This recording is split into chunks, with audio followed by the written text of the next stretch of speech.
Magandang hapon ng Biyernes. Narito na ang pinakamaiinit na balita dito sa PNA Headlines.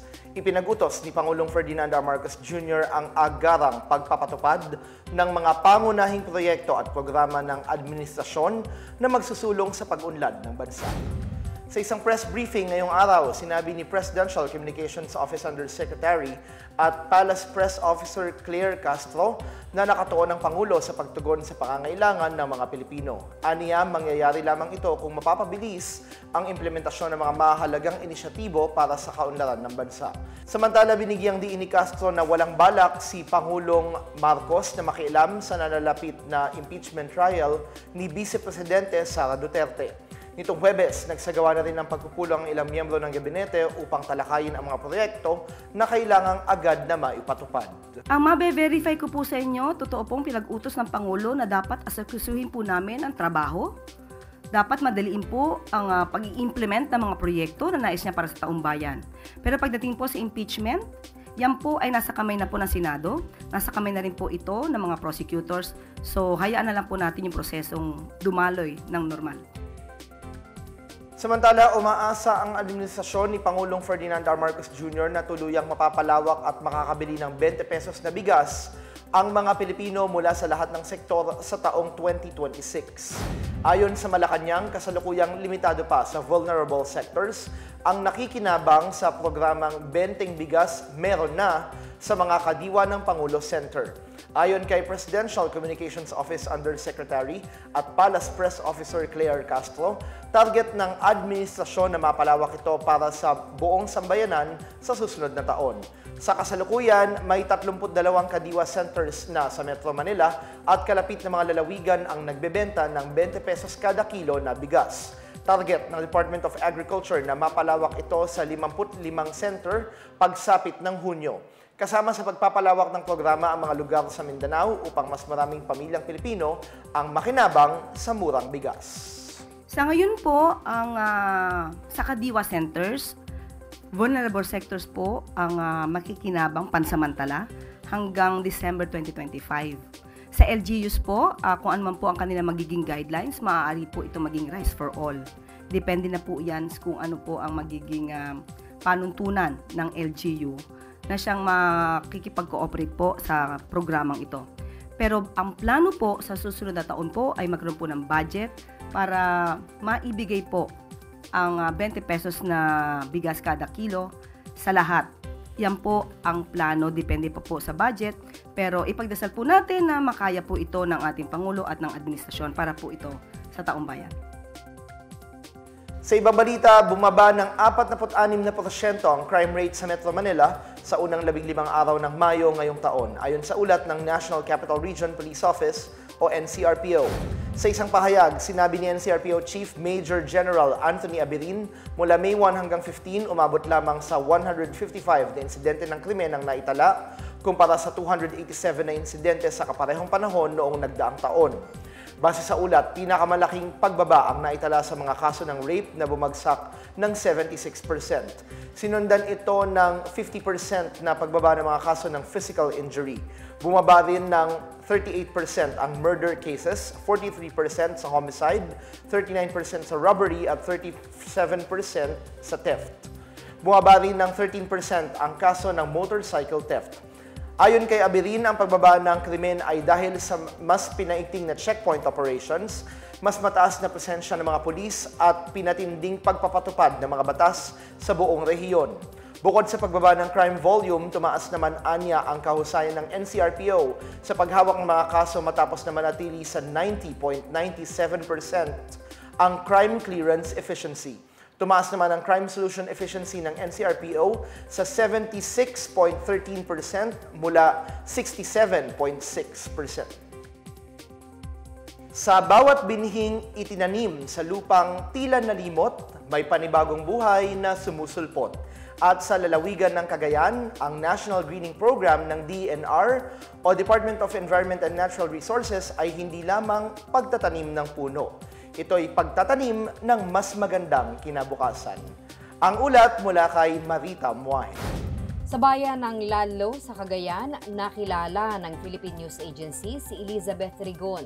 benepisyaryo ng National Greening Program o NGP ng Department of Environment and Natural Resources. Kwento ni Elizabeth nung una niyang nakita ang lupain ng pamilya ng kanyang asawa, napabayaan na ito at napupuno lamang ng nagtataasang mga damo. Pero sa tulong umano ng NGP ng DENR, ngayon, nagbibigay na ito ng dagdag kabuhayan sa kanyang pamilya at sa mga kabarangay nila. Ngayon daw, nakakaani na sila ng kasava at pati na rin mga prutas. Mangga po.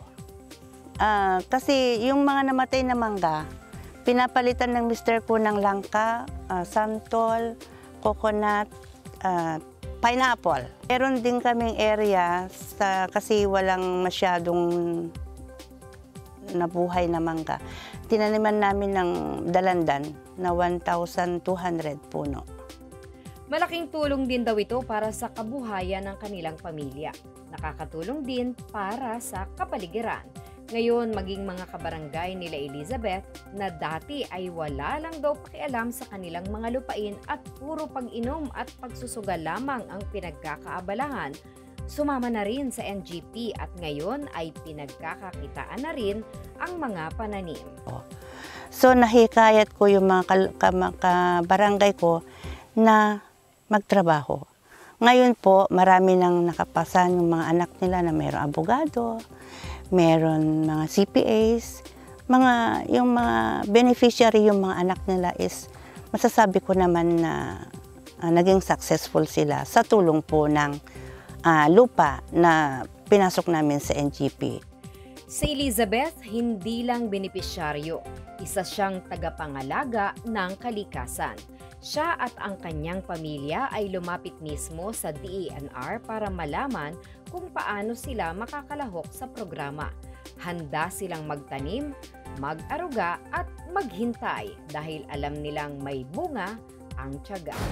Ang forester ng Senro Apari na si Glea Lagadon ang siyang nakatalagang tagapangalaga sa mga lupaing nakapailalim sa NGP. More or less 7,000 hektar na po yung NGP natin within 10 municipalities po. Mostly sa mga inner area po ng mga municipality, ma'am.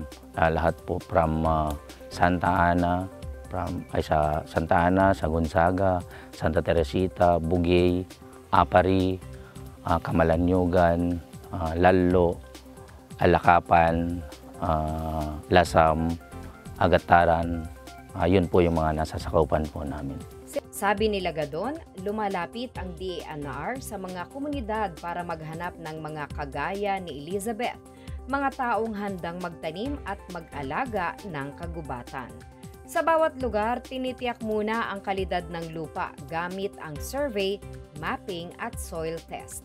Bilang suporta, tinutulungan nila ang mga nasa programa sa kanilang seedling production. May kuan naman, ma'am, may 15% MOBI, yun yung pangunang binibigay po namin sa kanila, sa mga beneficiary, para po yun po yung pag-uumpisahan po nila na magtrabaho at kukuha po ng seed. Paliwanag niya, hindi nagbibigay ng punla ang DENR pero itinuturo nila kung saan sila makakakuha. Bahagi rin ng responsibilidad nila ang pagtiyak na tumutubo at napapangalagaan ang mga itinanim. Minamabuti din po namin na iniikot yung mga area para po makita namin kung ano pong status, kung ano pong kulang doon sa mismong area, kung kailangang mag-replant o kaya hikayatin yung mga tao na taniman nila yung mga low survival rate. Ang kita naman mula sa mga bungang itinanim, napupunta ng buo sa mga benepisyaryo. Bukod sa mga prutas, hinihikayat din ng DENR ang mga NGP beneficiaries na magtanim ng mga indigenous trees gaya ng nara, dao, mulave at kalumpit. Mga punong hindi lamang nababagay sa lupa, kundi nagbibigay tirahan sa mga ibong unti-unti nang bumabalik sa kagubatan. Bukod dito, ang mga punong tulad nito ay may kakayahan ding pumigil sa pagguho ng lupa at pagbabaha.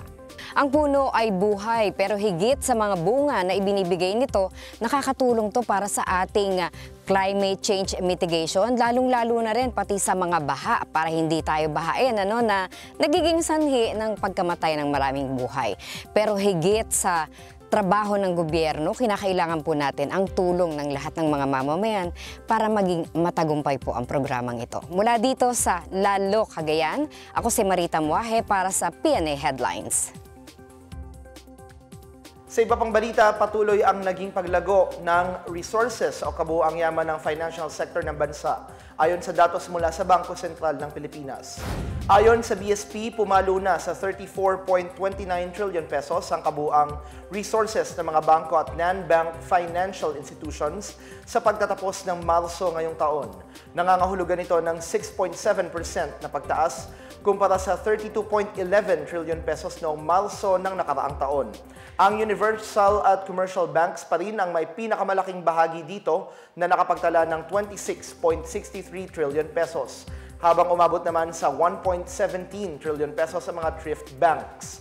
Umangat din ang resources ng digital banks sa 130.4 billion pesos at 527.1 billion pesos naman ang sa rural at cooperative banks. Nagtala naman ng kabuuang 5.83 trillion pesos ang mga non-bank financial institutions gaya ng investment houses, pawn shops at lending companies. Ayon kay Michael Ricafort, Chief Economist ng Rizal Commercial Banking Corporation, ang paglago ay bunga ng patuloy na pagtaas ng bank lending na sinusuportahan naman ng mas mataas na deposito at kita ng mga bangko. At yan ang pinakabago at pinakamahalagang balita sa mga oras na ito, hatid sa inyo ng PNA Headlines. Para sa iba pang mga balita at impormasyon, bisitahin lamang ang aming webpage, pna.gov.ph o ang aming Facebook at X account, Philippine News Agency. Ipinapalabas din ang PNA Headlines sa Facebook page ng serbisyo. Mapapanood din ang PNA Headlines sa pamamagitan ng link sa website ng News and Information Bureau, sa ilalim ng PNA News at sa YouTube account ng Philippine News Agency. Ako si Bench Bondok, ito ang PNA Headlines, naghahatid ng mga balitang nagbubuklod sa bagong Pilipinas. Happy weekend po sa inyong lahat.